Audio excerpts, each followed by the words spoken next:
Hello बच्चों, this is Priya Pathak, your science mentor. I welcome you all on amazing platform of Vidya Hut. कैसे हैं आप सभी लोग?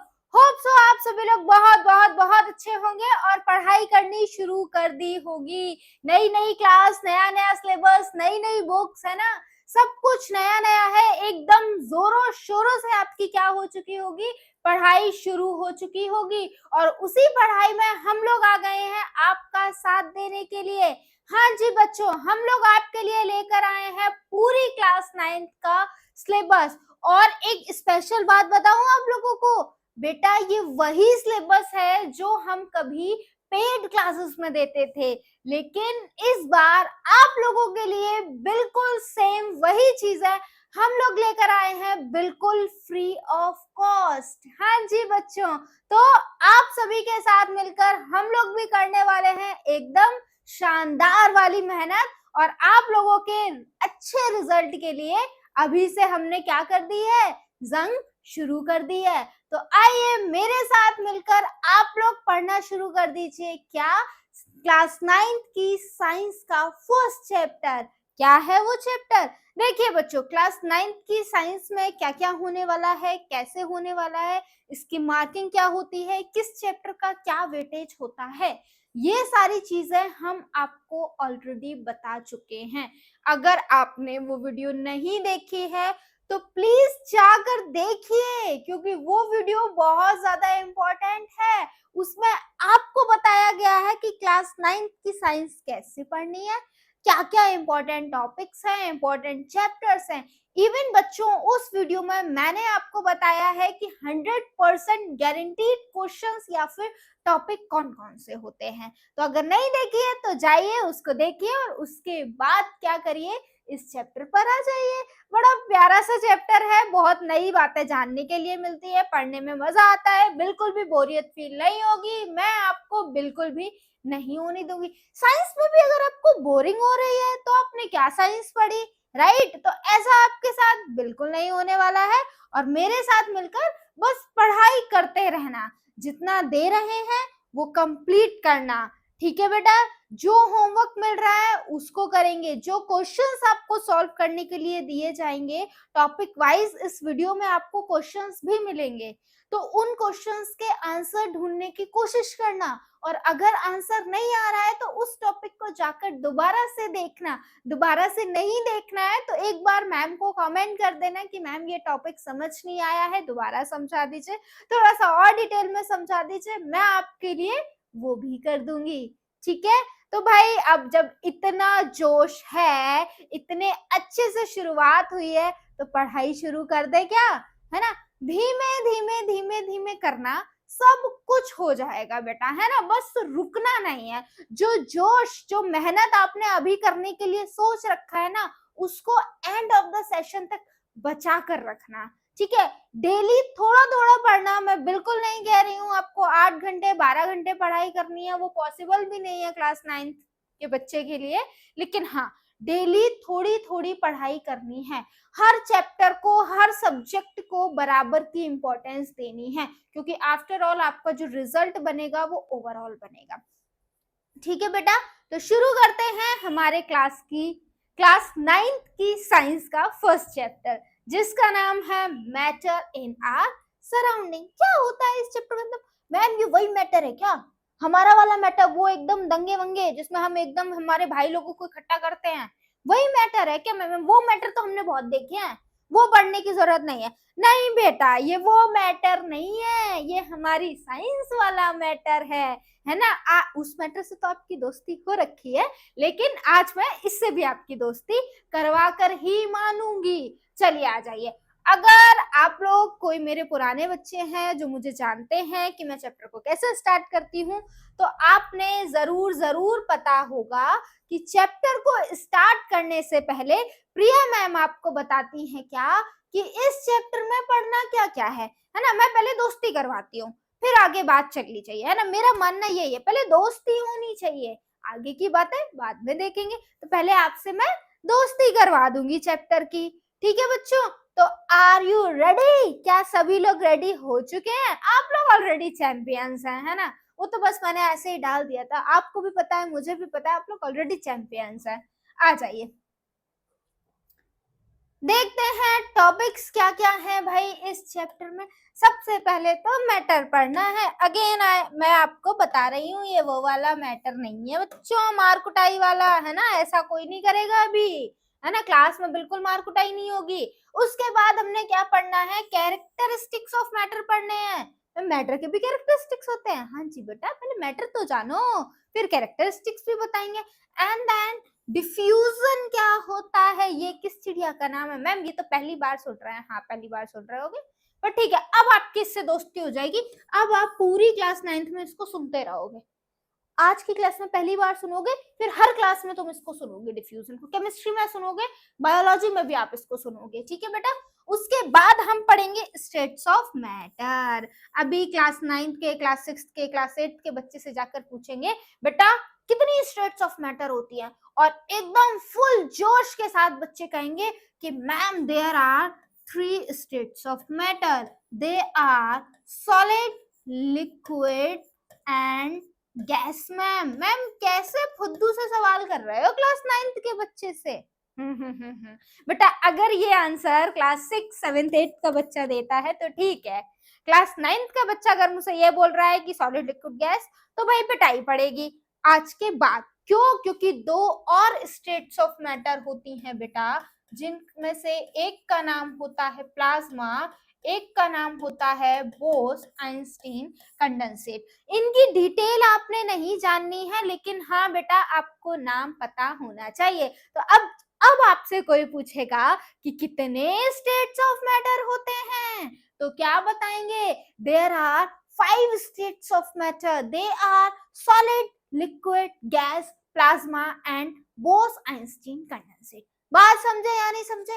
आराम से पढ़ेंगे, धीमे धीमे पढ़ेंगे, है ना, पढ़ेंगे सब कुछ। उसके बाद आ जाओ inter conversion of states of matter. है ऐसा भी होता है क्या मैम? सॉलिड से लिक्विड हो जाता है, लिक्विड से सॉलिड हो जाता है, गैस से सॉलिड हो जाता है, सब कुछ हो जाता है बेटा, सब कुछ हो जाता है साइंस में, ठीक है। बस मैं आपको सिखाऊंगी होता कैसे है। तो एक स्टेट दूसरी स्टेट में किस तरीके से कन्वर्ट होती है, क्या प्रोसेस लग रहा है, ये गफला कर कौन रहा है ना, ये कौन है जो चीजों को कन्वर्ट कर रहा है भाई, है ना, ये सब कुछ मैं आपको सिखाऊंगी। और कर भी रहा है तो कैसे कर रहा है, वो करता क्या है एक्चुअल में, तो वो भी मैं आपको बताऊंगी। उसके बाद बच्चा हम लोग पढ़ने वाले हैं इवेपोरेशन। इसको थोड़ा सा डिटेल में पढ़ेंगे क्योंकि इसके ऊपर बहुत सारे क्वेश्चंस बनते हैं, और 2-4 क्वेश्चंस तो मैंने भी आपको दे रखे हैं, ठीक है। Factors affecting evaporation. उसके बाद हम लोग देखने वाले हैं कि कौन कौन से फैक्टर्स हैं जो इवेपोरेशन को अफेक्ट करते हैं। पहले तो आपको बताऊंगी इवेपोरेशन क्या होता है, फिर बच्चा मैं उसके फैक्टर्स भी बता दूंगी जो उसको अफेक्ट करते हैं। एकदम हो गई दोस्ती, चैप्टर से दोस्ती हो गई, समझ में आ गया कि इस चैप्टर में क्या क्या पढ़ना है, एकदम मजा आ रहा है, तो आगे चलते हैं। अभी देखो घबराना बिल्कुल मत, अभी तो आगे आगे देखो होता है क्या, है ना। अभी तो चैप्टर की शुरुआत है, अभी तो मैंने सिर्फ आपको टॉपिक्स गिनाए हैं, अभी तो चीजें पढ़नी बाकी हैं। तो आ जाओ आगे देखते हैं अब क्या होता है। चैप्टर का नाम है मैटर इन आवर सराउंडिंग। हमारे टॉपिक्स टू बी कवर्ड में सबसे पहला टॉपिक लिखा हुआ था व्हाट इज मैटर। तो भाई मैम अब बता दो कि मैटर क्या होता है। तो बच्चों अपने आसपास नजरें घुमाकर देखो, आप लोग जहां बैठे होंगे वहां बहुत सारी चीजें आपको दिख रही होंगी। हाँ मैम बहुत सारी चीजें दिख रही हैं, टेबल होगी, चेयर होगी, है ना, बोर्ड होगा, रूम होगा, रूम में वॉल्स होंगी, राइट, आपका डोर होगा, विंडोज होंगी, कितनी कितनी सारी चीजें मैम आसपास दिख रही हैं। वो क्यों पूछ रही हो आप, हैं आप क्या हमारे घर पे आने वाली हो? नहीं नहीं बेटा मैं आपके घर नहीं आने वाली हूँ, मैं बस इसलिए पूछ रही हूँ क्योंकि मुझे समझाना है मैटर।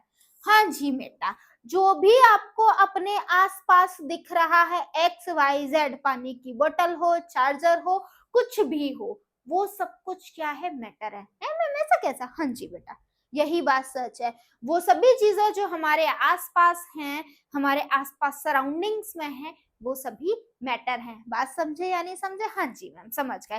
टेबल, चेयर, कुछ भी ये मेरे अगर पास देखे तो बेटा ये बोर्ड है, मेरे पास ये पेन है, सामने कैमरा है, राइट, वाटर बोतल रखी हुई है ना, लाइट्स हैं, तो ये सभी क्या है? मैटर्स हैं।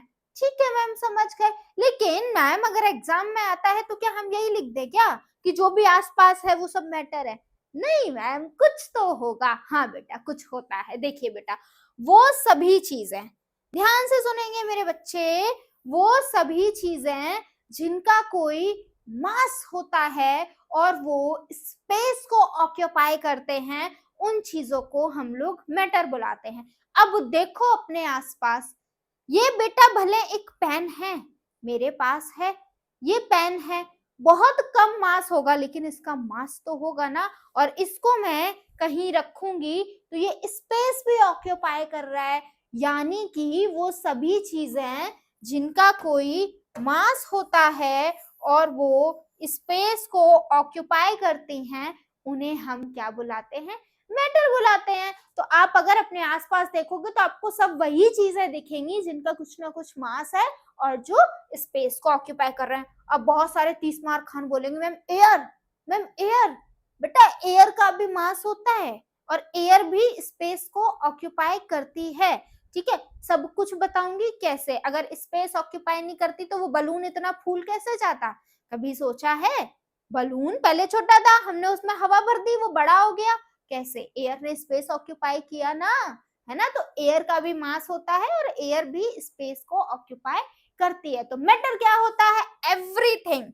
मेरे साथ डेफिनेशन लिखेंगे मैटर की। क्या डेफिनेशन है? एवरीथिंग,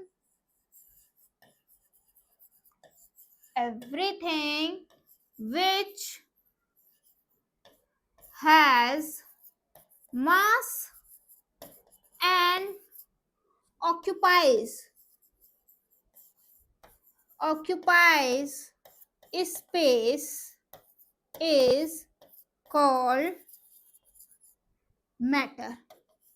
वो सभी चीजें जिनका कुछ मास होता है और जो स्पेस को ऑक्यूपाई करते हैं वो मैटर होते हैं।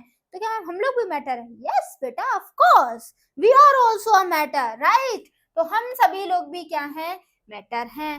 चलिए आगे चलते हैं। वही बात जो मैंने आपको अभी बताई वो यहाँ पर भी लिखी हुई है आपकी सुविधा के लिए। पढ़ लेना, देख लेना, मैं भी पढ़वा देती हूँ। आ जाओ, क्या लिखा हुआ है? Anything which has mass and occupies space is called matter। ये देखो, ये इतने सारे लोग हैं, हाथी है, घोड़ा है, ट्री है, कार है, बिल्ली है, चम्मच है, सॉक्स है, टेबल है ना, सब कुछ क्या है? मैटर है। आगे आ जाओ बच्चों, आ जाओ। अब सब कुछ मैटर है, सब कुछ मैटर है मैम, क्या जो भी है सब कुछ मैटर है? कुछ तो ऐसा होगा जो मैटर नहीं होगा पर हम लोग के आसपास है।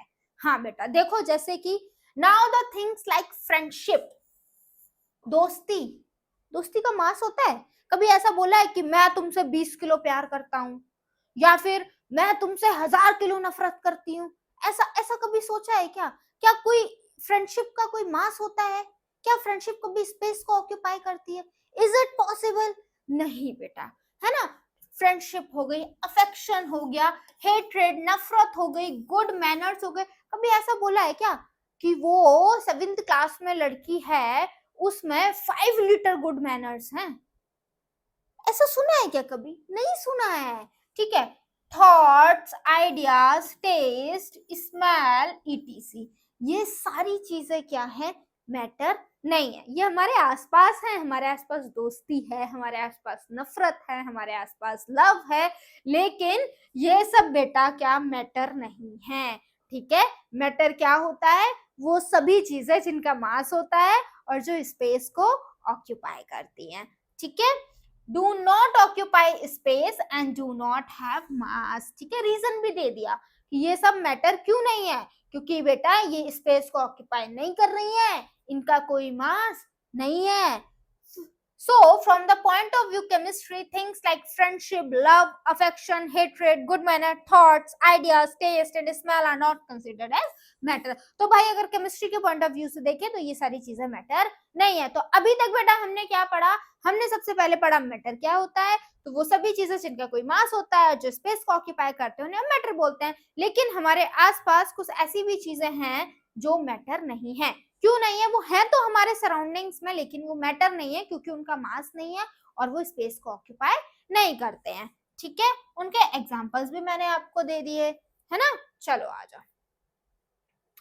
अब देखो, जब मैंने आपको बता दिया है मैटर क्या होता है, तो उस पर बेस्ड क्वेश्चन तो पूछना बनता है ना।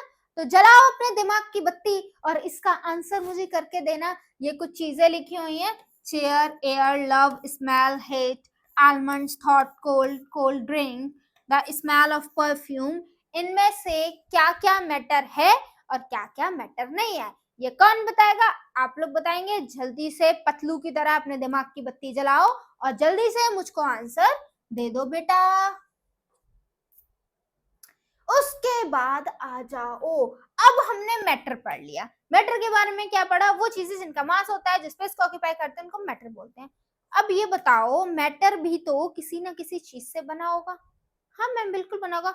ये पेन मैटर है, लेकिन इसके अंदर भी तो पार्टिकल्स है, राइट? इसके अंदर छोटे छोटे पार्टिकल्स हैं या नहीं है? बिल्कुल है पार्टिकल्स। तो अब हम लोग जो टॉपिक पढ़ने वाले हैं, उस टॉपिक का नाम है characteristics of particles of matter. Matter के अंदर जो पार्टिकल्स होते हैं उनका क्या कैरेक्टरिस्टिक्स होता है। ये पेन के अंदर पार्टिकल्स होंगे, उनका कुछ कैरेक्टरिस्टिक्स होगा, राइट? इस बोर्ड के अंदर भी पार्टिकल्स होंगे, उनका कुछ कैरेक्टरिस्टिक्स होगा, राइट? पानी है, पानी के अंदर भी कुछ पार्टिकल्स होंगे, उनका कुछ कैरेक्टरिस्टिक्स होगा। तो कॉमन मैटर के पार्टिकल्स के क्या क्या कैरेक्टरिस्टिक्स होते हैं? अभी हम सॉलिड, लिक्विड, गैस तीनों की अलग अलग बातें नहीं कर रहे हैं।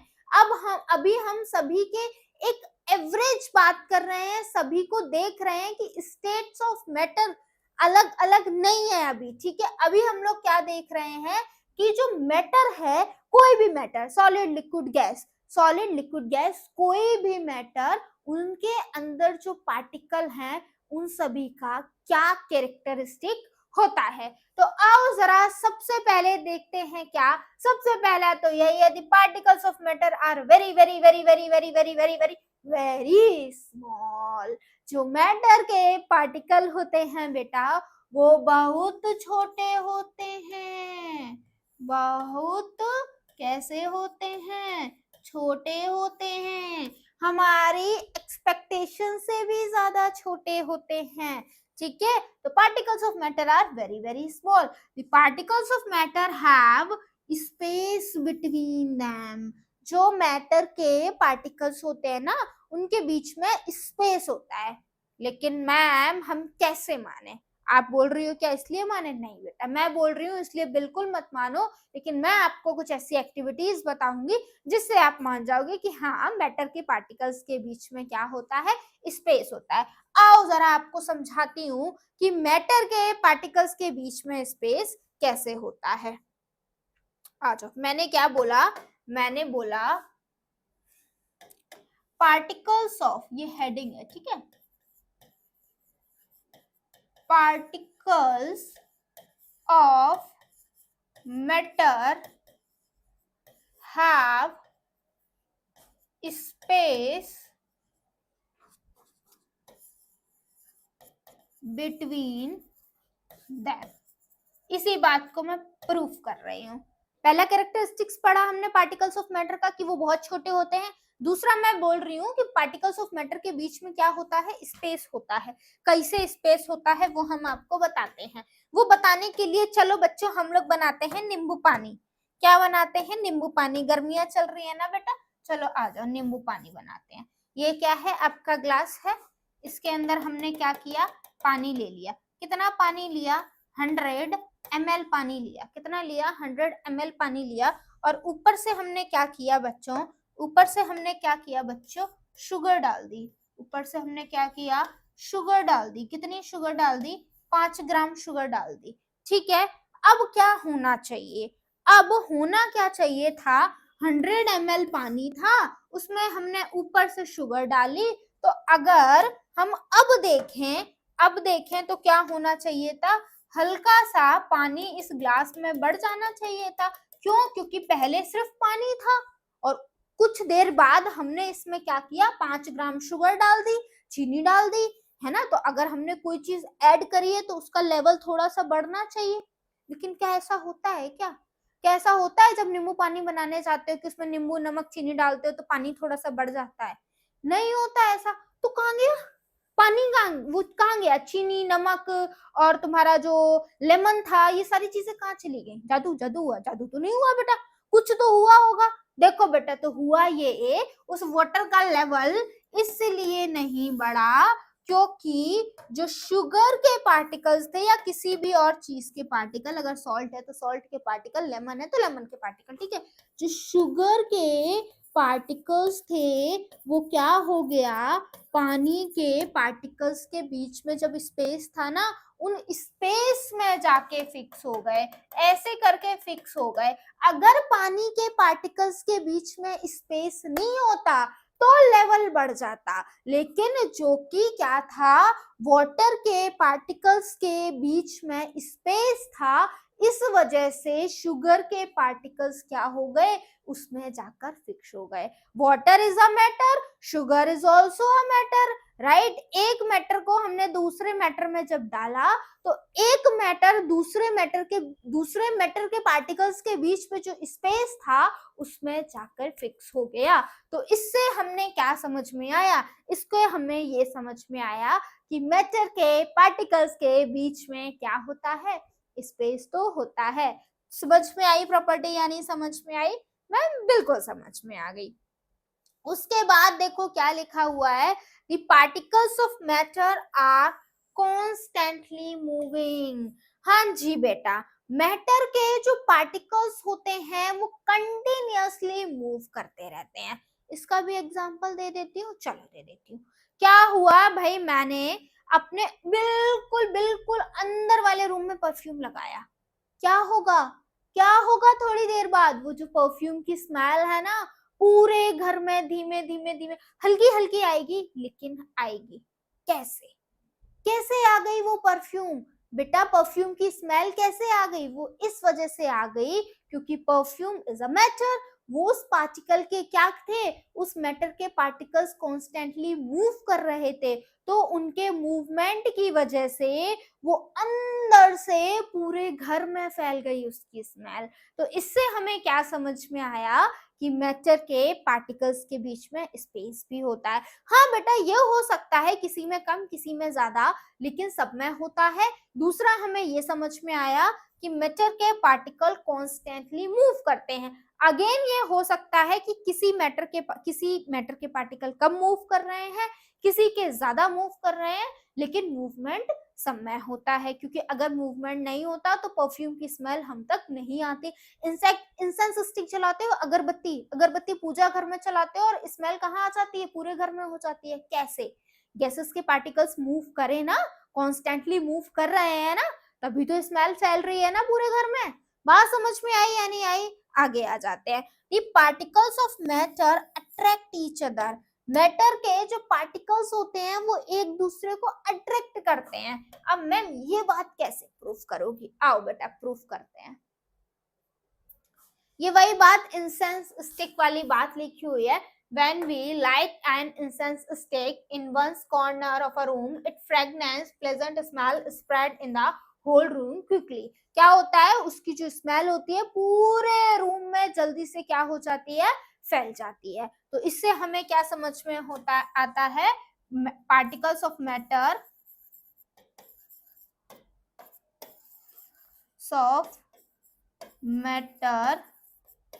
are constantly moving. बेटा देखो, मैं आपको कैरेक्टरिस्टिक्स भी समझा रही हूँ और साथ में उनका रीजन भी दे रही हूँ कि ये होता है या नहीं होता है ना। चलो आ जाओ। फिर देखो, हमने ये समझाना था कि मैटर के पार्टिकल एक दूसरे को अट्रैक्ट करते हैं या नहीं करते हैं। अब देखो जरा, ये क्या है, चौक है। क्या है ये? चौक है। ये क्या है? आइस क्यूब है। ये क्या है? आयरन नेल है। आयरन नेल है। चलो इसको ब्रेक डाउन करना है, ब्रेक डाउन करो तीनों चीजों को। क्या होगा, इस पे मारो हथौड़ा, हथौड़ा की जरूरत ही नहीं पड़ेगी, ऐसे बिल्कुल हल्के से मारोगे टूट जाएगा। इस पे मारो, थोड़ा सा इसके कंपैरिजन में हल्की सी इसमें ज्यादा ताकत लगेगी। अब आयरन नेल में मारो, मारते मारते थक जाओगे बेटा, ये भी टेढ़ा मेढ़ा हो जाएगा लेकिन ये टूटेगा नहीं। यानी कि इन तीनों ही चीजें सॉलिड है, तीनों को तोड़ने के लिए हमको थोड़ी थोड़ी मेहनत, हाँ किसी को कम किसी को ज्यादा करनी पड़ रही है, लेकिन मेहनत तो करनी पड़ रही है। यानी कि अगर हमारी तरफ से मेहनत लग रही है, दैट मीन्स उसके पार्टिकल अट्रैक्ट कर रहे हैं। अभी हमने ये नहीं देखा किसके कम किसके ज्यादा, लेकिन इससे हमें ये समझ में आया अट्रैक्शन है, अट्रैक्शन है तभी हमारी तरफ से ताकत लग रही है। अट्रैक्शन नहीं होता तो ताकत नहीं लगती, ये ऑटोमेटिकली टूट जाता। लेकिन ये टूट रहा है, हमारी ताकत लग रही है, तो इसका मतलब क्या है, इसके अंदर के पार्टिकल्स के बीच में अट्रैक्शन है, फोर्स ऑफ अट्रैक्शन होगा तभी ये क्या कर रहे हैं, हमसे ताकत लगवा रहे हैं, राइट। इसको हमको अगर तोड़ना पड़ेगा तो मुझे ताकत लगानी पड़ेगी ना। ताकत क्यों लगेगी, क्योंकि इसके पार्टिकल्स के बीच आपस में एक दूसरे को पकड़ रखा है, एक दूसरे के बीच में अट्रैक्शन है। तो हमें क्या समझ में आ गया कि ये जो जितनी भी प्रॉपर्टी अभी हमने मैटर की पढ़ी, हाँ वो होती तो सच है, क्योंकि मैम ने सभी के एग्जांपल्स दे दिए। तो क्या क्या पढ़ लिया हमने, हमने देखा मैटर क्या होता है, वो सभी चीजें जिनका कुछ मास होता है, जो स्पेस को ऑक्यूपाई करती है, उन्हें मैटर बोलते हैं, राइट बेटा।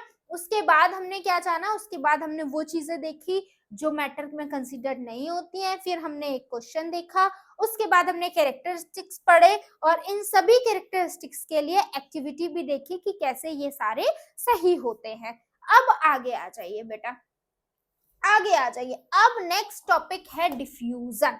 डिफ्यूजन, अभी अभी मैंने आपको परफ्यूम का एग्जांपल दिया कि हम एक जगह लगाते हैं पूरे घर में स्मेल हो जाती है। इंसेंस स्टिक का एग्जांपल दिया जिसमें क्या हो रहा है, हम एक जगह पूजा घर में अगरबत्ती जला रहे हैं, पूरे घर में स्मेल हो रही है। तो ये क्या हो रहा है कि एक मैटर का पार्टिकल दूसरे मैटर के पार्टिकल में इंटरमिक्स ही तो हो रहा है, राइट। एक जगह से पार्टिकल दूसरी जगह पे मूव ही तो कर रहा है।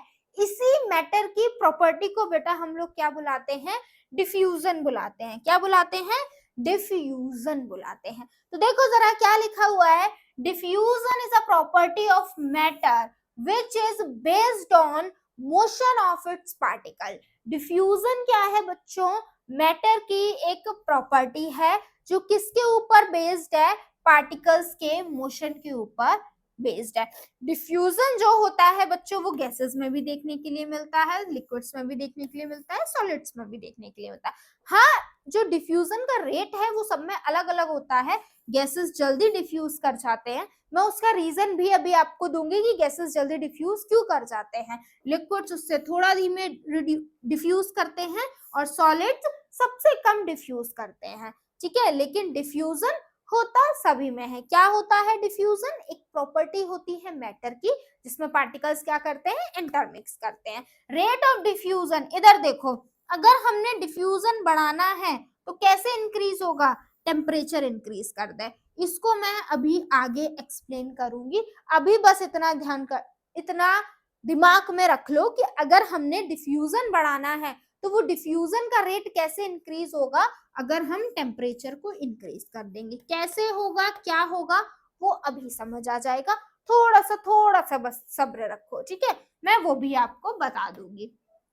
सुनो बता ही देती हूँ। देखो होता क्या है, जब हमको डिफ्यूजन किसी चीज का ज्यादा रेट बढ़ाना होता है डिफ्यूजन का, तो हम क्या करते हैं, उसको हीट करते हैं। जब हम उस चीज को हीट कर देते हैं या फिर उसका टेम्परेचर बढ़ा देते हैं, तो उसके जो पार्टिकल्स होते हैं बच्चों, वो दूर दूर हो जाते हैं। अब आप खुद सोचो, आप एक नॉर्मल सरफेस पे चलो और एक ऐसे सरफेस पर चलो जो बहुत गर्म है, तो क्या होगा, आप जल्दी जल्दी दौड़ोगे, है ना, क्योंकि वो चीज गर्म होगी। तो सेम यहाँ पे भी वही चीज होती है, जब हम टेम्परेचर बढ़ा देते हैं तो पार्टिकल्स रेंडमली मूव करना शुरू कर जाते हैं, वो दूर दूर हो जाते हैं।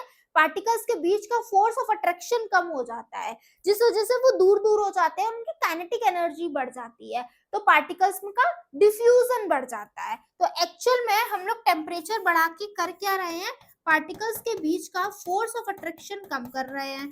फोर्स ऑफ अट्रैक्शन कम हो रहा है और काइनेटिक एनर्जी बढ़ रही है। काइनेटिक एनर्जी वो एनर्जी होती है जो किसी पार्टिकल में मोशन के दौरान बेटा देखने के लिए मिलती है। बात समझ में आई या नहीं आई, बात समझ में आ गई इतनी? आगे चलें।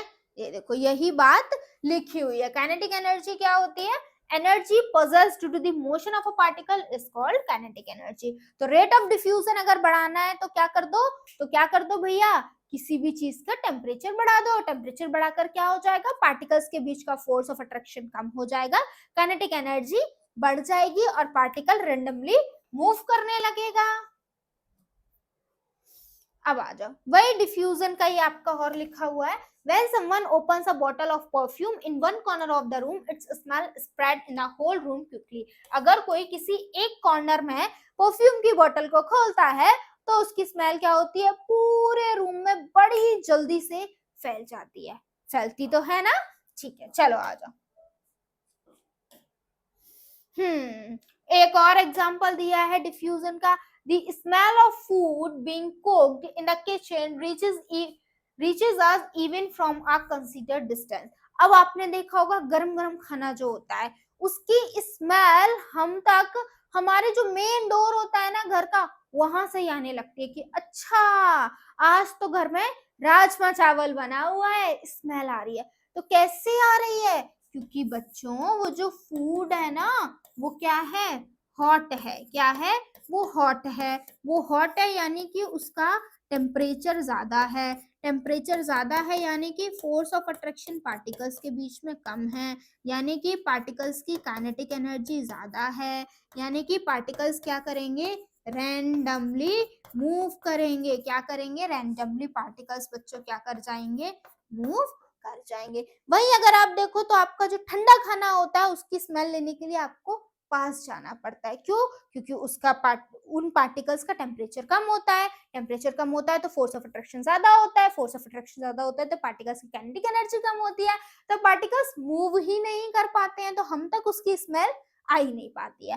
तो इतना तो समझ में आ गया होगा कि रेट ऑफ डिफ्यूजन अगर बढ़ाना है तो टेम्परेचर को इंक्रीज करना पड़ेगा बेटा। आगे आ जाओ। अभी देखो, अभी अभी हमने क्या बोला, अभी अभी मैंने जब आपको characteristics of particles of matter पढ़ा रही थी तो उसमें मैंने आपको पढ़ाया कि जो पार्टिकल्स होते हैं मैटर के वो कॉन्स्टेंटली, वो क्या करते हैं बेटा? कॉन्स्टेंटली मूव करते हैं। कौन मूव करता है? पार्टिकल्स मूव करते हैं। तो कैसा मोशन होता है ये जो पार्टिकल्स मूव करते हैं? मैम कैसे मूव करते हैं? इसके अंदर मैं कह रही हूँ ये मैटर है, इसके अंदर पार्टिकल्स होंगे, इसके अंदर के जो पार्टिकल्स हैं वो मूव कर रहे हैं। कैसे मूव कर रहे हैं? मैम गोल गोल घूम रहे हैं, मैम आगे पीछे भाग रहे हैं, कैसा मोशन है? तो बेटा इनका जो मोशन होता है उसका नाम होता है ब्राउनियन मोशन। क्या नाम होता है? Brownian motion. क्या होता है बच्चों? ये पार्टिकल्स सीधे सीधे नहीं जाते, गोल गोल नहीं घूमते। कैसे घूमते हैं? ये इस तरीके से जिगजैग मोशन में घूमते हैं। कैसे? एक्चुअल में ये बेटा ऐसे घूमते हैं, ऐसे जिगजैग मोशन में। तो ये जो जिगजैग मोशन होता है पार्टिकल्स का, इसी को हम लोग क्या बुलाते हैं? ब्राउनियन मूवमेंट बुलाते हैं। राइट? कैरेक्टरिस्टिक्स ऑफ मैटर पढ़ रहे थे, उसमें हमने ये पढ़ा था कि मैटर के पार्टिकल कॉन्स्टेंटली मूव करते हैं। तो जो मूवमेंट होता है वो कौन सा मूवमेंट होता है? ब्राउनियन मोशन होता है। ठीक है, ब्राउनियन मोशन क्या होता है? उसमें पार्टिकल zigzagly मूव करता है। ठीक है, द zigzag और the random path travel by the particles of matter is called Brownian motion. इसी को हम लोग क्या बुलाते हैं बच्चों? ब्राउनियन मोशन बुलाते हैं। आगे आ जाओ। अब ये देखो, अब ये देखो, आप लोग भी इसी की तरह बोलने वाले हो। अरे वाह, आंसर तो आ गया। क्यों? क्योंकि ये तो अभी अभी मैं आपको समझा कर आई हूँ, जस्ट अभी समझाया इससे पहले वाली स्लाइड पे। Give reason for the following observation. इसका हमको रीजन देना है, ये जो लिखा हुआ है ना, क्यों ऐसा होता है। The smell of hot sizzling food reaches you several metres away. जो गरम गरम खाना होता है उसकी जो स्मेल होती है हमें बहुत दूर से ही समझ आ जाती है। But to get the smell from a cold food you have to go close. लेकिन वहीं अगर हम बात करें ठंडे खाने की स्मेल लेने के लिए हमने पास जाना होता है। तो क्या इसका आंसर आप लोग नहीं बता पाओगे? अरे मैम कैसी बातें कर रहे हो, इसका आंसर तो हमको आ गया। अभी अभी तो आपने बताया था, क्या बताया था? कि जो हॉट फूड होता है उसका मैम टेम्परेचर ज्यादा होता है। टेम्परेचर ज्यादा होता है, इस वजह से पार्टिकल्स के बीच में फोर्स ऑफ अट्रैक्शन कम होता है। फोर्स ऑफ अट्रैक्शन कम होता है तो पार्टिकल्स की काइनेटिक एनर्जी ज्यादा होती है। अब नॉर्मल सी बात है, कोई चीज धीमे से पकड़ रखी है तो वो चीज तेज दौड़ेगी ना, है ना। और नॉर्मल बात समझ रहे हो ना। अब दो लोग हाथ पकड़ के चल रहे हैं तो वो नहीं दौड़ पाएंगे, वही छोड़ दो उनको, फोर्स ऑफ अट्रैक्शन हटाओ उनके बीच का, फिर उनको दौड़ने दो, तेज से दौड़ेंगे ना। तो हमने वही तो किया, टेम्परेचर तेज करके फोर्स ऑफ अट्रैक्शन पार्टिकल के बीच का तोड़ दिया। अब वो क्या कर रहे हैं, एकदम फुल स्पीड से दौड़ रहे हैं, फुल स्पीड से दौड़ रहे हैं। तो भाई हम तक क्या आ रही है, रैंडमली वो क्या कर रहे हैं, मूव कर रहे हैं। रैंडमली मूव कर रहे हैं तो भाई हम तक क्या आ रही है, बढ़िया सी स्मेल आ रही है। वहीं अगर हम ठंडे खाने की बात करें, ठंडे खाने की बात करें तो इसका जस्ट अपोजिट हो जाएगा। टेम्परेचर कम है, फोर्स ऑफ अट्रैक्शन ज्यादा है, काइनेटिक एनर्जी कम है, पार्टिकल्स मूव कर ही नहीं पा रहा है, तो हम तक स्मेल आएगी कैसे, है ना। समझ में आ गया ना। अब लिखकर आप लोग मुझे कमेंट करके बता देना, ठीक है। समझा मैंने दिया आपको। आ जाओ आगे आ जाओ। अब आ जाते हैं, देखो देखो देखो क्या क्या पढ़ गए मैम, क्या क्या पढ़ गए। आओ आओ, रिवीजन बहुत इंपॉर्टेंट है बेटा, धीमे धीमे पढ़ेंगे बेटा, कोई हमको जल्दी नहीं है, हमारे पास पूरा साल पड़ा हुआ है और मैं कह रही हूँ आपको मल्टीपल टाइम रिवाइज करा दूंगी। धीमे पढ़ेंगे लेकिन एकदम सॉलिड पढ़ेंगे, मजा आ जाना चाहिए पढ़ के। एक बार पढ़ने के बाद कल कोई आपसे पूछे ना कि डिफ्यूजन क्या होता है तो बता देना डिफ्यूजन क्या होता है ना। कैसे डिफ्यूजन का रेट बढ़ता है तो बता देना। इसलिए मैं आपको बार बार बार बार बार बार रिवाइज करवाऊंगी और आपको चीज समझा के ही नहीं, याद करवा के वापस भेजूंगी, ठीक है। तो सुनो जरा क्या क्या पढ़ चुके हैं हम लोग। जान चुके हैं मैटर क्या क्या होता है, हम लोग जान चुके हैं मैटर क्या क्या नहीं होता है। उसके बाद हम लोग क्या जान चुके हैं, उसके बाद बेटा हम लोग जान चुके हैं characteristics. Characteristics of particle of matter, वो भी कैसे जान चुके हैं बेटा, विद प्रूफ। विद प्रूफ यानी कि सारी की सारी एक्टिविटी करवाकर मैंने आपको बताई है कि कैसे वो कैरेक्टरिस्टिक्स होता है, राइट। उसके बाद मैंने आपको बताया डिफ्यूजन क्या होता है, उसके बाद मैंने आपको बताया how to increase rate of diffusion, rate of diffusion,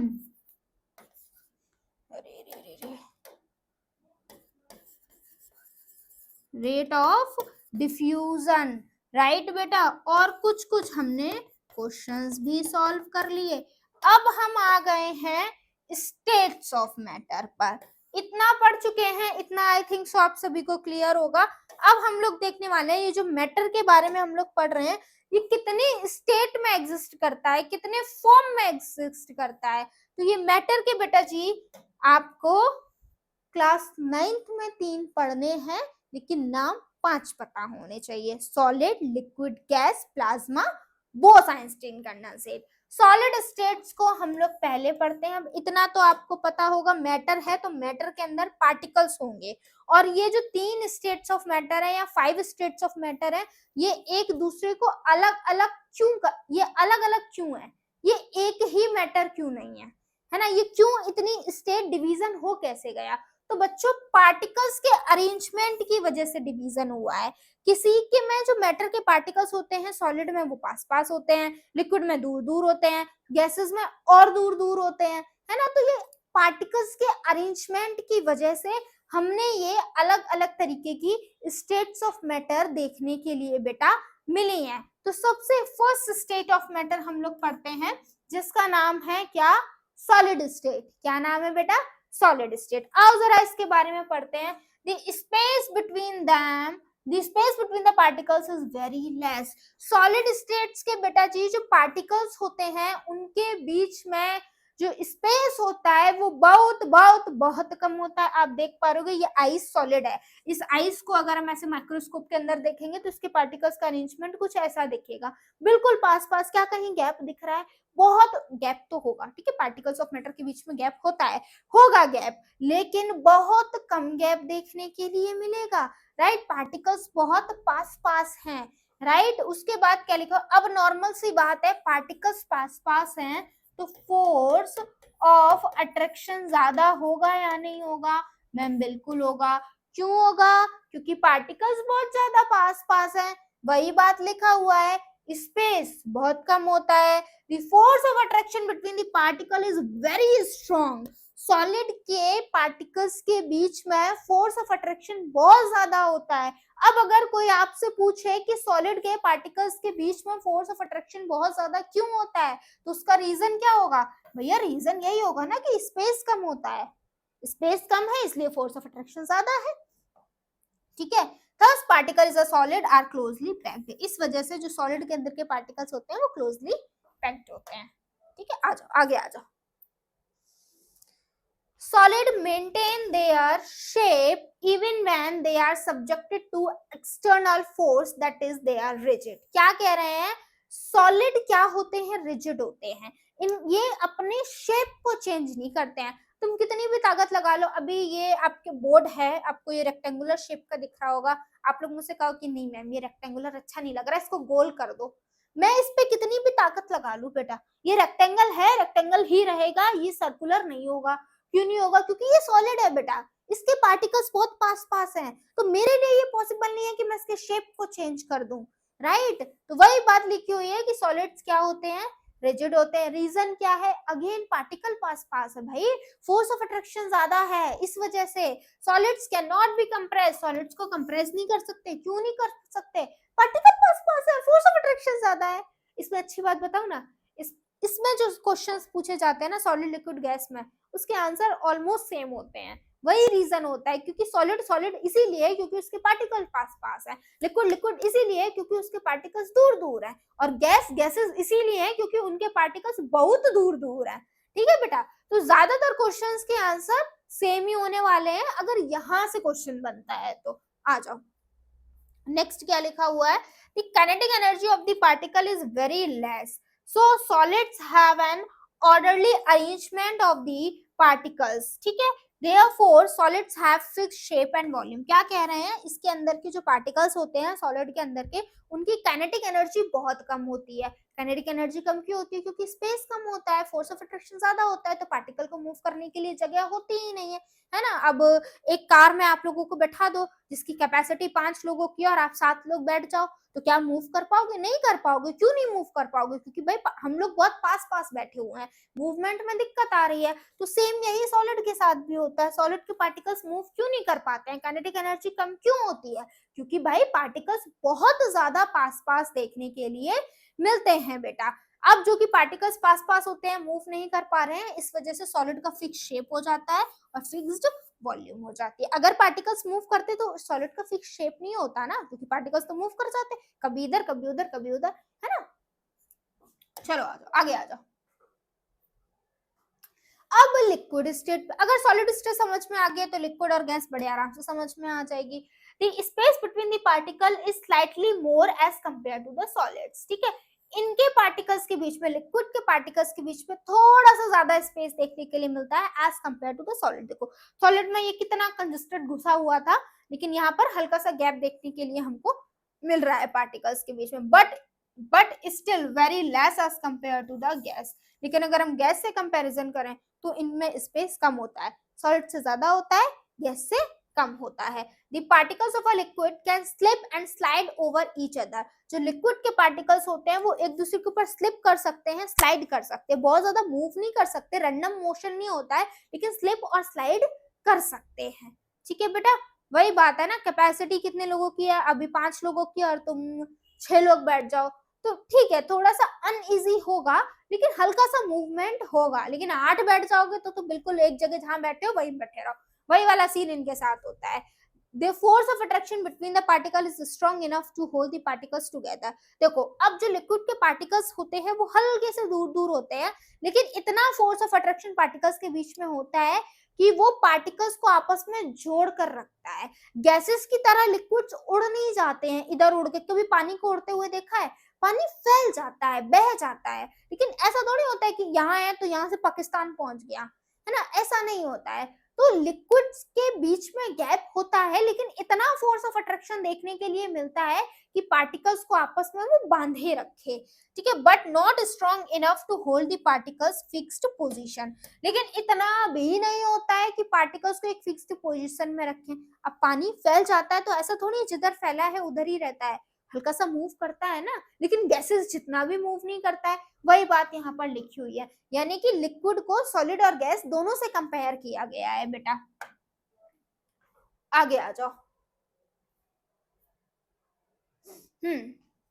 इसी वजह से बेटा लिक्विड का फिक्स्ड शेप तो नहीं होता है, लेकिन इनका फिक्स्ड वॉल्यूम होता है। लिक्विड्स को हम जिस कंटेनर में रखते हैं वो उस कंटेनर के शेप को ऑक्यूपाई कर लेते हैं। आप अगर सिलेंड्रिकल शेप की चीज में रखोगे तो वो सिलेंड्रिकल शेप ले लेंगे, आप किसी बोल में रखोगे तो वो बोल का शेप ले लेंगे, आप बॉटल में रखोगे तो वो बॉटल का शेप ले लेंगे। इनका फिक्स शेप नहीं होता है, क्यों? क्योंकि इनके पार्टिकल्स के बीच में थोड़ा सा गैप होता है, तो ये हल्का सा मूव कर जाते हैं, इसलिए। The kinetic energy of the particle is more than of that of solids. लेकिन लिक्विड के पार्टिकल्स की जो काइनेटिक एनर्जी होती है वो सॉलिड के पार्टिकल से ज्यादा होती है। Thus liquids have disorderly arrangement of particle compared to solid. ठीक है, liquids cannot be compressed much. Liquids को हम बहुत ज्यादा कंप्रेस नहीं कर सकते क्योंकि इतना ज्यादा भी गैप नहीं होता है। The compressibility of liquid is almost negligible. ठीक है, कंप्रेसिबिलिटी बिल्कुल बिल्कुल कम होती है, सॉलिड से थोड़ी सी ज्यादा होती होगी क्योंकि सॉलिड से ज्यादा गैप होता है, लेकिन गैसेस से बहुत कम होती है। गैसियस स्टेट पर आ जाते हैं बेटा। The particles are much farther apart from one another as compared to solids and liquid. अगर हम बेटा सॉलिड और लिक्विड से कंपेयर करें तो गैस के पार्टिकल्स बहुत दूर दूर होते हैं, एक उधर एक उधर। गैस को आप ना, गैसेस के 4 पार्टिकल को एक रूम में अगर आप छोड़ दो ना तो वो पूरे रूम के स्पेस को ऑक्यूपाई कर लेंगे। एक पार्टिकल उधर होगा, एक पार्टिकल इधर होगा, मतलब पूरे पूरे में फैल जाएंगे वो। ठीक है, तो इनके बीच में स्पेस बहुत होता है। They have very disorderly arrangement of particles compared to the solid and liquids. Liquid और solid से अगर compare करें तो इनके particles का जो arrangement होता है वो disorderly होता है बहुत। ठीक है, उसके बाद देखिए क्या लिखा हुआ है, the force of attraction between the particles is negligible. अब भाई इतना ज्यादा गैप है तो force of attraction कहाँ से होगा, है ना? खुद सोच के देखो, एक पार्टिकल्स वहां, एक पार्टिकल इंडिया, तो एक पार्टिकल बांग्लादेश, है ना, तीसरा पार्टिकल पाकिस्तान, इतने दूर दूर होते हैं, तो फोर्स ऑफ अट्रैक्शन देखने के लिए मिलता ही नहीं है। अब फोर्स ऑफ अट्रैक्शन नहीं है तो काइनेटिक एनर्जी तो तेज होगी ही होगी, है ना, पूरे में मूव करते हैं, इसीलिए परफ्यूम की स्मेल हम तक आ जाती है ना। और जो gases thus can mix and diffuse into the one another. यही रीजन है कि गैसेस जो होती हैं इजीली डिफ्यूज कर जाती है, क्यों? क्योंकि उनके पार्टिकल्स बहुत दूर दूर होते हैं, और ऊपर से तुम उसको गर्म और कर दो तो वो भयंकर डिफ्यूज कर जाएंगे। आ जाओ, the particles of gas have minimum kinetic energy, maximum kinetic energy. Gas के जो पार्टिकल्स होते हैं उनके पास सबसे ज्यादा काइनेटिक एनर्जी होती है, क्योंकि उनके पास सबसे ज्यादा स्पेस होता है घूमने के लिए, उनके पास सबसे कम फोर्स ऑफ अट्रैक्शन होता है। ठीक है, they move with high speed in all the direction and can exert pressure on the walls of its container. ये हर डायरेक्शन में मूव करती हैं, और अगर किसी कंटेनर में है, कहीं पर भी है, तो उसकी वॉल्स पर ये प्रेशर एक्सर्ट क्या करती हैं। ठीक है, उसके बाद क्या लिखा हुआ है, gases neither have definite shape not definite volume, they fill up the container completely. Gases का बेटा ना तो फिक्स्ड शेप होता है ना फिक्स्ड वॉल्यूम होता है। रीजन क्या है? रीजन वही है कि भैया गैप बहुत ज्यादा होता है। मैम कितनी बार बताऊंगी, थक गए अब तो हम सुन सुन के, सुन लो याद हो जाएगा। ठीक है, gases can be compressed easily, gases को इजीली कंप्रेस्ड कर सकते हैं। रीजन बताओगे? फिर से वही कहानी सुनाने लगना, क्योंकि मैम गैस के पार्टिकल्स के बीच में स्पेस बहुत होता है, फोर्स ऑफ अट्रैक्शन बहुत कम होता है, काइनेटिक एनर्जी बहुत होती है, तो इजीली हम उनको कंप्रेस कर सकते हैं। मैंने बोला था ना, इसमें आंसर ऑलमोस्ट क्वेश्चन का वही सेम आंसर हो जाएगा। एग्जाम्पल क्या है इसके? The LPG cylinder use at the home, हमारे घर में जो इस्तेमाल होते हैं सिलेंडर में। ठीक है, CNG cylinder use in vehicles, vehicles में जो सीएनजी सिलेंडर यूज होते हैं, ये सभी क्या है बेटा? आपके एग्जाम्पल्स हैं। अब क्वेश्चन आ गया, यू कैन डू इट। अब तो तुम लोग, मैं बोल सकती हूँ यू कैन डू इट, क्यों? क्योंकि मैंने आपको सॉलिड लिक्विड गैस तीनों स्टेट्स पढ़ा दिए, वहीं से ये क्वेश्चन आपका क्या हो गया है, पूछा गया। देखो क्या लिखा हुआ है, as the solid melts to form liquid, अगर हम सॉलिड को लिक्विड में कन्वर्ट कर रहे हैं तो क्या होगा, कंप्रेसिबिलिटी इंक्रीज हो जाएगी। तब देखो जरा, सॉलिड में क्या होता है, पार्टिकल्स पास पास होते हैं। लिक्विड में अगर हमने उसी सॉलिड को लिक्विड में कन्वर्ट किया है तो पार्टिकल्स दूर दूर हो जाएंगे। ठीक है, कंप्रेसिबिलिटी इंक्रीज हो जाएगी, बिल्कुल इंक्रीज हो जाएगी। Inter particle force of attraction decrease, force of attraction decrease हो जाएगा। हाँ डिक्रीज हो जाएगा, क्यों, क्योंकि सॉलिड में पास पास होते हैं पार्टिकल, फोर्स ऑफ अट्रैक्शन ज्यादा होता है। अब हमने इन्हीं पार्टिकल को लिक्विड में कन्वर्ट कर दिया, यानी कि फोर्स ऑफ अट्रैक्शन पार्टिकल्स को दूर दूर कर दिया है, फोर्स ऑफ अट्रैक्शन को कम कर दिया है। हाँ भैया, फोर्स ऑफ अट्रैक्शन डिक्रीज हो जाएगा।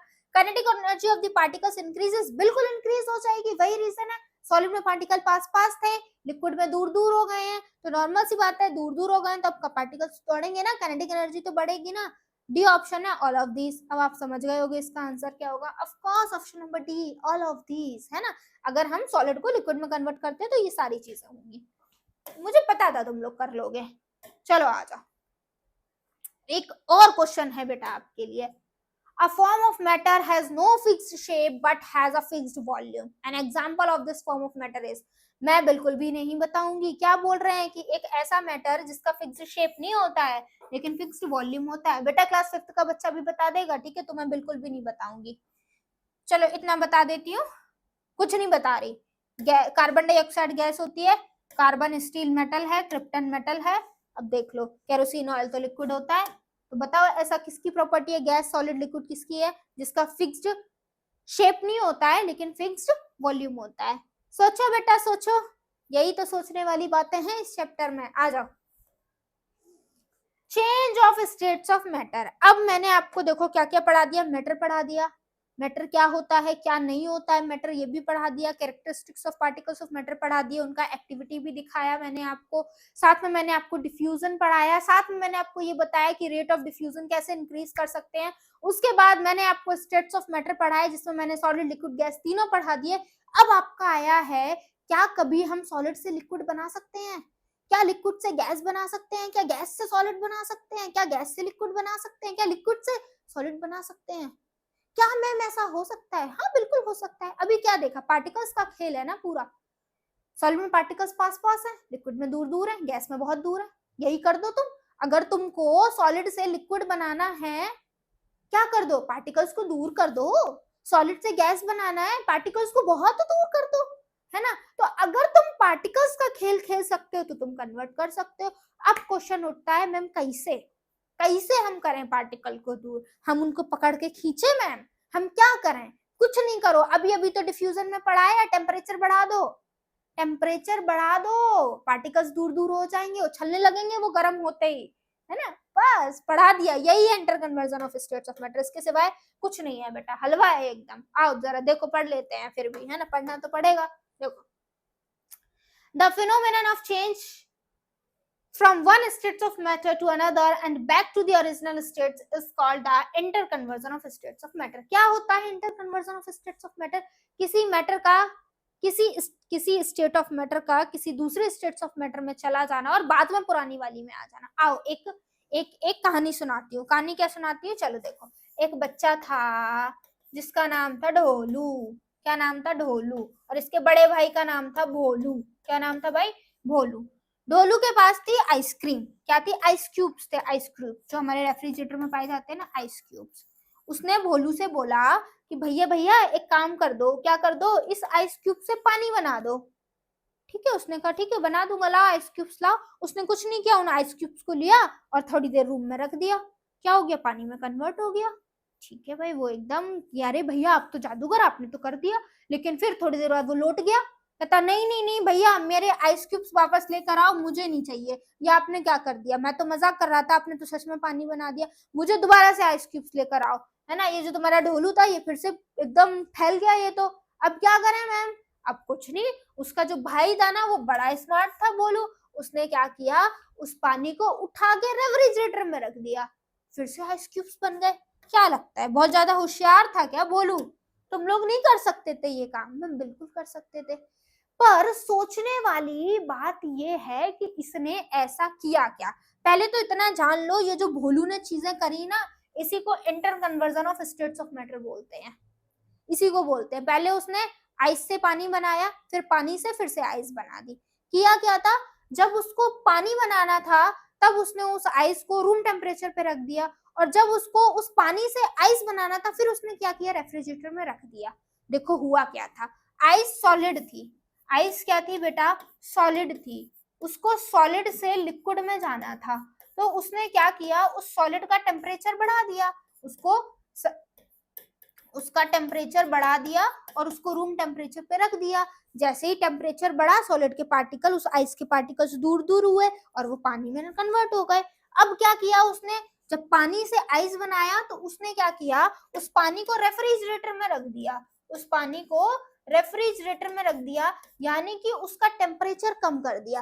टेम्परेचर कम होते ही क्या हुआ होगा, उस पानी के पार्टिकल्स पास पास आ गए होंगे, पार्टिकल्स पास पास आ गए तो सॉलिड तो बन ही जाएगा। यानी कि पूरा खेल interconversion of states of matter में किसका है बच्चों, टेम्परेचर का है, टेम्परेचर का है। अगर आप टेम्परेचर का कम ज्यादा कर सकते हो तो स्टेट को कन्वर्ट कर सकते हो, बस। अब कुछ नहीं है, अब आपको क्या करना है, उनके अलग अलग नाम पढ़ने हैं कि सॉलिड से लिक्विड में अगर कैसे कन्वर्ट होगा वो मैंने आपको बता दिया टेम्परेचर कम ज्यादा करके, लेकिन अब बस आपको प्रोसेसेस के नाम पढ़ने हैं कि सॉलिड से लिक्विड जाएगा तो क्या हो जाएगा, लिक्विड से गैस जाएगा तो क्या हो जाएगा। ठीक है,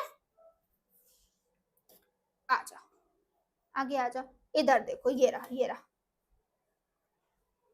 अगर हम लोग बेटा कहाँ जाते हैं, सॉलिड से लिक्विड जाते हैं, सॉलिड से कहाँ जाते हैं, गैस जाते हैं। अगर हम लोग क्या कर रहे हैं बेटा, सॉलिड से गैस जा रहे हैं तो उस प्रोसेस को बुलाते हैं सब्लिमेशन। क्या बुलाते हैं, सब्लिमेशन। तो what is sublimation, conversion of a solid directly into a gas without changing into a liquid state is called sublimation। अब क्या आप लोग सोच पाएंगे कि ये सब्लिमेशन कैसे हुआ होगा, सॉलिड से गैस कैसे बनाया होगा। मैम बड़ा आसान है, सॉलिड के पार्टिकल पास पास होते हैं, इन पार्टिकल को अगर हमने गैस में कन्वर्ट करना है तो बस पार्टिकल को दूर दूर कर देना होगा। तो हम क्या करेंगे, इसको हीट कर देंगे, टेम्परेचर बढ़ा देंगे, पार्टिकल्स दूर हो जाएंगे। गैस में कन्वर्ट करना है ना, बहुत दूर चाहिए तो बहुत हीट दे देंगे तो पार्टिकल्स बहुत दूर हो जाएंगे। ठीक है, उसके बाद बेटा, उसके बाद क्या लिखा हुआ है, अगर आपको लिक्विड से गैस में जाना है तो इस प्रोसेस को बोलते हैं इवेपोरेशन या फिर वेपराइजेशन। तो इवेपोरेशन क्या हो गया, conversion of liquid into a gas is called evaporation. अगर आपको सॉलिड से लिक्विड बनाना है तो बेटा इस प्रोसेस को बोलते हैं मेल्टिंग। क्या बोलते हैं, मेल्टिंग। सॉलिड से लिक्विड, आइस से पानी बनाया था, आइस मेल्ट ही तो हुई थी, तो बस मेल्टिंग। ठीक है, अगर आपको क्या करना है बेटा, अगर आपको गैस से सॉलिड बनाना है तो इस प्रोसेस को बोलते हैं डिपोजिशन। क्या बोलते हैं बच्चों, डिपोजिशन। गैस से सॉलिड बनाना है, गैस में पार्टिकल्स दूर दूर होते हैं, सॉलिड में पास पास होते हैं, यानी कि उन पार्टिकल्स का टेम्परेचर कम कर दो, है ना, वो दौड़ना भागना कम कर देंगे, पास पास आ जाएंगे, आपका क्या बन जाएगा, सॉलिड बन जाएगा। अगर बेटा आपको गैस से लिक्विड बनाना है तो पहले तो इस प्रोसेस को कंडेंसेशन बुलाते हैं। क्या बुलाते हैं, condensation. What is condensation, the process of conversion of gas into a liquid state is called condensation. Condensation में भी क्या हुआ होगा, गैसेस के पार्टिकल दूर दूर होते हैं, लिक्विड में कन्वर्ट हो रही है तो पार्टिकल को पास लाया गया होगा, यानी कि पार्टिकल्स को ठंडा किया गया होगा, टेम्परेचर को कम किया गया होगा। बात समझ गए, स्टेट कैसे कन्वर्ट होती है ये बात समझे या नहीं समझे, बहुत कॉन्सेप्चुअल चीजें समझा रही हूँ बेटा। वही बात लिखी हुई है, इफेक्ट ऑफ टेम्परेचर, जो मैं आपको इतनी देर से कहानी सुना रही हूँ ना, वही कहानी ये लिखी हुई है। देखो जरा, on increasing the temperature of the solids the kinetic energy of the particle increases। अगर हम सॉलिड का टेम्परेचर इंक्रीज कर देंगे तो पार्टिकल्स की काइनेटिक एनर्जी इंक्रीज हो जाएगी, which overcomes the force of attraction between the particles। जिस वजह से उन पार्टिकल्स के बीच का जो फोर्स ऑफ अट्रैक्शन होगा वो कम हो जाएगा, thereby solid melts and convert into a liquid। और जिस वजह से सॉलिड मेल्ट होंगे और किस में कन्वर्ट हो जाएंगे, लिक्विड में कन्वर्ट हो जाएंगे। ठीक है, इसी को हम क्या बुलाते हैं, मेल्टिंग बुलाते हैं, conversion of solid into a liquid. अब आपने एक सुना होगा मेल्टिंग पॉइंट। ये मेल्टिंग पॉइंट क्या होता है बेटा, मेल्टिंग पॉइंट वो टेम्परेचर होता है जिस टेम्परेचर पे सॉलिड लिक्विड में कन्वर्ट होना शुरू कर देता है। अगेन बेटा लिसन केयरफुली, मेल्टिंग पॉइंट वो टेम्परेचर है जिसमें आपका जो सॉलिड है वो लिक्विड में कन्वर्ट करना शुरू कर देता है। तो मैम बॉइलिंग पॉइंट क्या होता है? बेटा बॉइलिंग पॉइंट वो टेम्परेचर होता है जिसमें लिक्विड आपका गैस में कन्वर्ट होना शुरू कर देता है। बॉइलिंग पॉइंट क्या है? वो टेम्परेचर है जिसमें लिक्विड गैस में कन्वर्ट हो रहा है, और मेल्टिंग पॉइंट वो टेम्परेचर है जिसमें सॉलिड लिक्विड में कन्वर्ट हो रहा है। यही बात लिखी हुई है। The temperature at which a solid melts to became a liquid at the atmospheric pressure is called its at melting point. वो टेम्परेचर जिसमें सॉलिड मेल्ट हो रहा है लिक्विड में कन्वर्ट करने के लिए एटमॉस्फेरिक प्रेशर पर, इसी को हम लोग मेल्टिंग पॉइंट बुलाते हैं। मेल्टिंग पॉइंट आइस का कितना होता है? 273 केल्विन होता है। कितना होता है? 273 केल्विन होता है। एक आपके में फॉर रिलेशन है केल्विन और डिग्री सेल्सियस में, वो भी मैं आपको पढ़ा दूंगी, परेशान मत होना। आगे आ जाओ, क्वेश्चन है भैया, आता है या नहीं आता है? आता होगा, ज्यादा सोचो मत। नहीं आता है तो विद्या हट पर वीडियो देखो, आंसर मिल जाएगा, है ना? यही तो ये कह रहा है आपसे। देखो क्या लिखा हुआ है, which is the physical states of water, what is the physical states of water at 1000 degree Celsius. लो लो लो लो, ये आप नहीं बता पाओगे। 1000 डिग्री सेल्सियस पर पानी की फिजिकल स्टेट क्या होगी? 100 डिग्री सेल्सियस पर बेटा पानी वेपर्स में कन्वर्ट हो जाता है। ये तो 1000 है, तो ऑफकोर्स क्या होगी? गैसियस स्टेट ही होगी ना, है ना? 100 डिग्री सेल्सियस तो उसका बॉइलिंग पॉइंट होता है, 1000 से बात की गई है ना? तो क्या होगा? गैसियस स्टेट इसका करेक्ट आंसर होगा। आ जाओ, आगे आ जाओ। लेटेंट हीट, ये लेटेंट हीट क्या होता है? आओ जरा पढ़ते हैं। The hidden heat which breaks the force of attraction between the molecules is called as latent heat. क्या कह रहे हैं? अभी अभी देखो, अगर हम सॉलिड से लिक्विड जा रहे थे, लिक्विड से गैस जा रहे थे, तो हम क्या कर रहे थे? पार्टिकल्स के बीच का फोर्स ऑफ अट्रैक्शन तोड़ रहे थे, और वो फोर्स ऑफ अट्रैक्शन तोड़ने के लिए हमको हीट देनी पड़ रही थी। उसी जो हीट हम लोग किसी मैटर को देते हैं, उसके पार्टिकल्स के बीच के फोर्स ऑफ अट्रैक्शन को तोड़ने के लिए, उसी हीट को बच्चों हम लोग लेटेंट हीट बुलाते हैं। क्या बुलाते हैं? लेटेंट हीट बुलाते हैं। वही बात लिखी हुई है, the hidden heat which breaks the force of attraction between the molecules is known as latent heat. Since heat energy is hidden in the bulk of matter, it is called latent heat। आ जा, latent heat of fusion, ये क्या होता है? Latent heat क्या होती है? वो heat जो फोर्स ऑफ अट्रैक्शन को तोड़ती है ना? वो हीट जो पार्टिकल्स के बीच के फोर्स ऑफ अट्रैक्शन को तोड़ती है। तो ये लेटेंट हीट ऑफ फ्यूजन क्या होता होगा? आओ जरा देखते हैं। The heat energy required to convert 1 kg of a solid into a liquid at atmospheric pressure at its melting point is known at latent heat of fusion. क्या बकवास लिखी हुई है, पढ़ लेते हैं। आओ देखो बच्चों क्या लिखा हुआ है, वो हीट एनर्जी जो हमको कब चाहिए होती है? 1 kg सॉलिड को लिक्विड में कन्वर्ट करने के लिए जितनी हीट एनर्जी की रिक्वायरमेंट होती है, उसे हम क्या बुलाते हैं? लेटेंट हीट ऑफ फ्यूजन बुलाते हैं। अब देखो जरा, मान लो मेरे पास 1 किलो आइस क्यूब्स है। 1 किलो क्या है? आइस क्यूब्स है, और इन 1 किलो आइस क्यूब्स को मुझे वाटर में कन्वर्ट करना है। तो इन 1 kg आइस क्यूब्स को वाटर में कन्वर्ट करने के लिए जितनी हीट मुझे देनी पड़ेगी, वही क्या हो जाएगी बेटा? आपकी लेटेंट हीट ऑफ फ्यूजन हो जाएगी। और ये सारी चीजें एटमॉस्फेरिक प्रेशर पर चल रही होंगी, ठीक है? The temperature at which liquid starts boiling eight atmospheric pressure, ये तो मैं पहले ही बता चुकी हूँ कि बॉइलिंग पॉइंट क्या होता है। वो टेम्परेचर जिस पे लिक्विड किसमें? गैस में कन्वर्ट होना शुरू कर देता है, ठीक है? देखिए बड़ा अच्छा सा लिखा हुआ है, पूछा जाता है इवेपोरेशन और बॉइलिंग में क्या डिफरेंस होता है, क्योंकि इवेपोरेशन में भी क्या हो रहा है? लिक्विड से सॉलिड में, लिक्विड से गैस में कन्वर्ट हो रहा है मैटर, और तुम्हारा इवेपोरेशन में भी वही होता है, लिक्विड से गैस में कन्वर्ट होता है। बॉइलिंग में भी लिक्विड से गैस में कन्वर्ट होता है। दोनों में डिफरेंस क्या है देखिए जरा। बॉइलिंग जो होता है वो बल्क फिनोमेना होता है, यानी कि ऐसा नहीं होता कि आपने एक यूटेंसिल लिया, पतीला लिया, उसको गैस पर रख दिया, तो ऐसा नहीं होगा कि नीचे का पानी ज्यादा गर्म होगा, ऊपर का पानी कम गर्म होगा।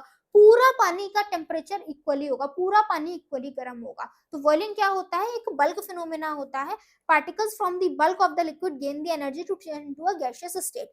पूरे बल्क के जो पार्टिकल्स होते हैं वो एनर्जी को गेन करते हैं और दूसरी स्टेट में चेंज हो जाते हैं। लेकिन वही अगर हम इवेपोरेशन की बात करें बेटे, तो इवेपोरेशन क्या होता है? एक सरफेस फिनोमेना होता है, वो सरफेस पर ही देखने के लिए मिलता है है ना, ये बल्क में नहीं होता है। और बॉइलिंग एक बहुत ज्यादा फास्ट प्रोसेस होता है और इवेपोरेशन क्या होता है बेटा, बहुत ज्यादा स्लो प्रोसेस होता है।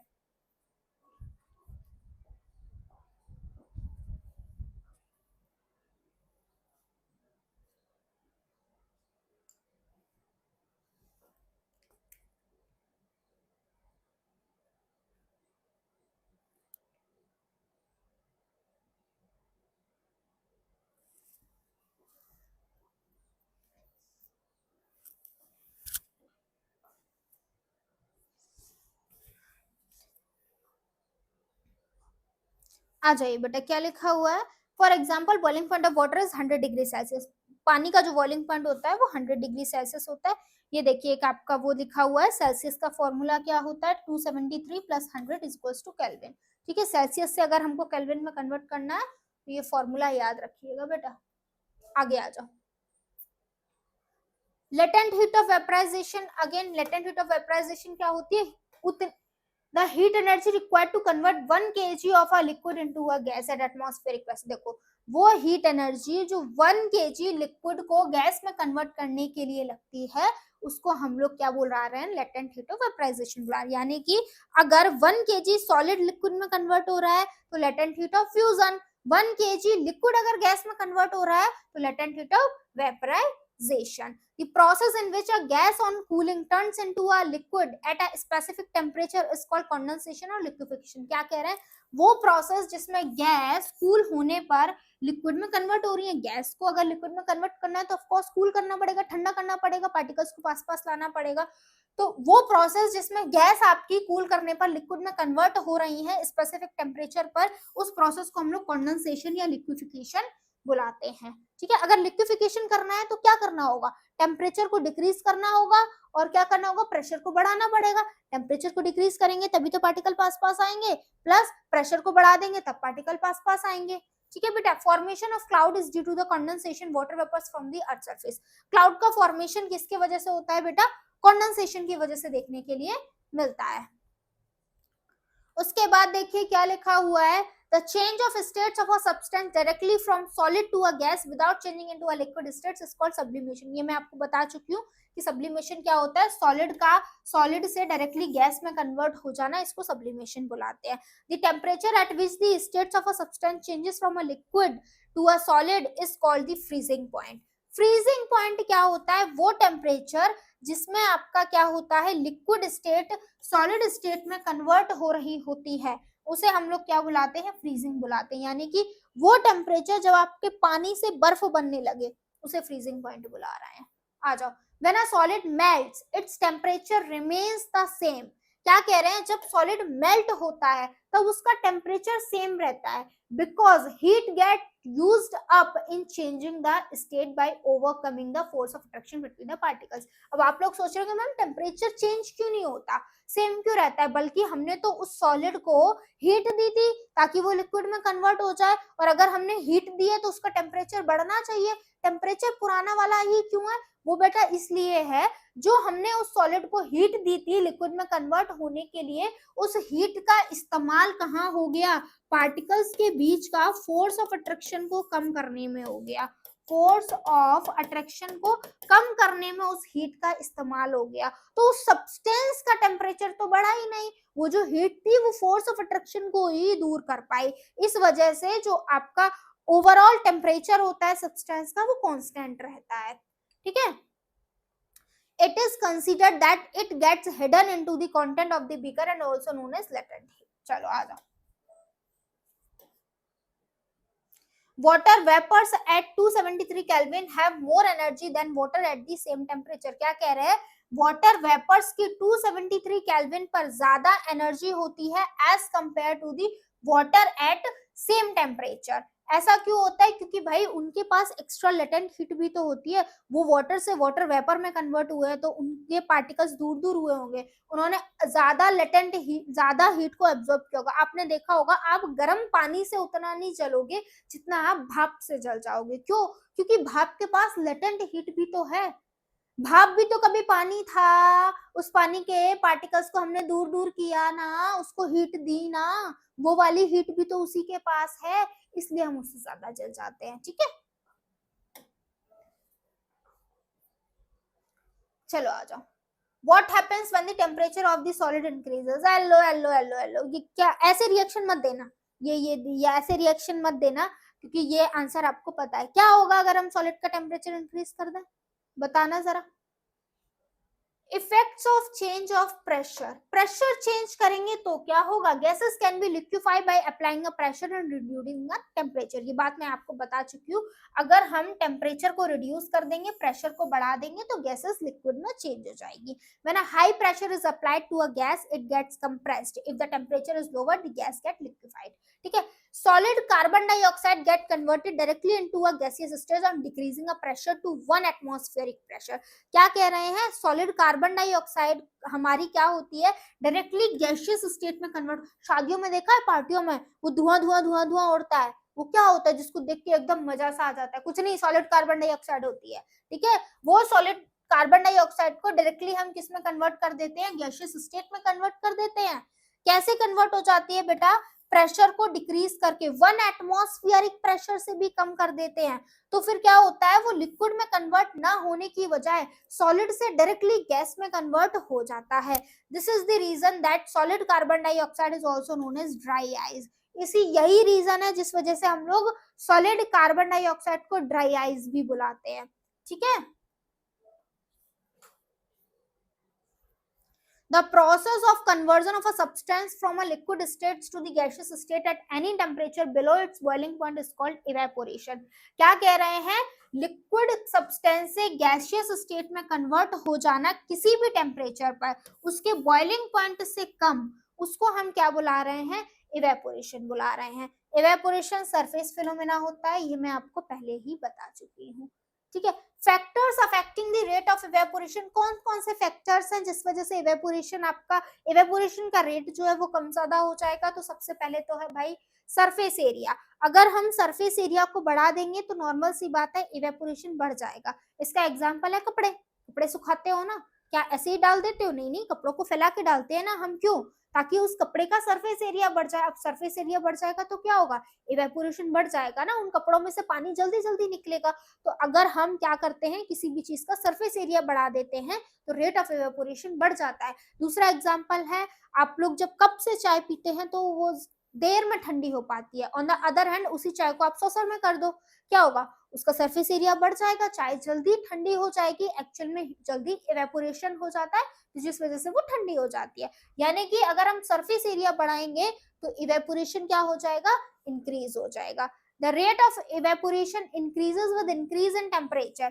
अगेन टेम्परेचर बढ़ाएंगे तो इवेपोरेशन बढ़ जाएगा, टेम्परेचर को बढ़ा दो तो नॉर्मल सी बात है, जो लिक्विड जो है वो जल्दी जल्दी सॉलिड में नहीं गैस में कन्वर्ट होने लगेगा, है ना। तभी आपने देखा होगा जब धूप तेज होती है तो कपड़े जल्दी सूख जाते हैं, क्योंकि टेम्परेचर ज्यादा होता है, धूप कम होती है तो कपड़ों को सूखने में समय लगता है, right. Decrease in the humidity increase the rate of evaporation. देखो क्या कह रहे हैं, अगर ह्यूमिडिटी बढ़ जाएगी तो इवेपोरेशन घट जाएगा। ह्यूमिडिटी क्या होता है, amount of moisture, amount of water present in the air.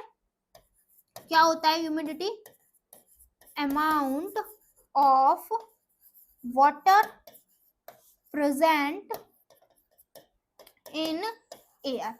अब इवेपोरेशन में क्या हो रहा है, लिक्विड सॉलिड, लिक्विड गैस में कन्वर्ट हो रहा है, और हम एनवायरमेंट में और लिक्विड बढ़ा दें तो नॉर्मल सी बात है, अगर ह्यूमिडिटी बढ़ जाएगी यानी कि एटमॉस्फेयर में वाटर का कंटेंट बढ़ जाएगा तो इवेपोरेशन डिक्रीज हो ही जाएगा।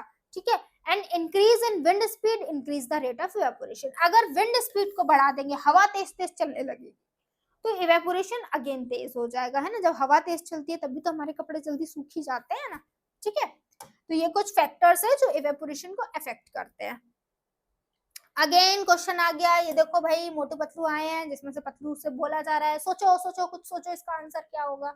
आप लोग को इतना सोचने की जरूरत नहीं पड़ेगी क्योंकि आंसर मैं दे चुकी हूँ। Why are we able to sip a hot tea or milk faster from a saucer than a rather than a cup?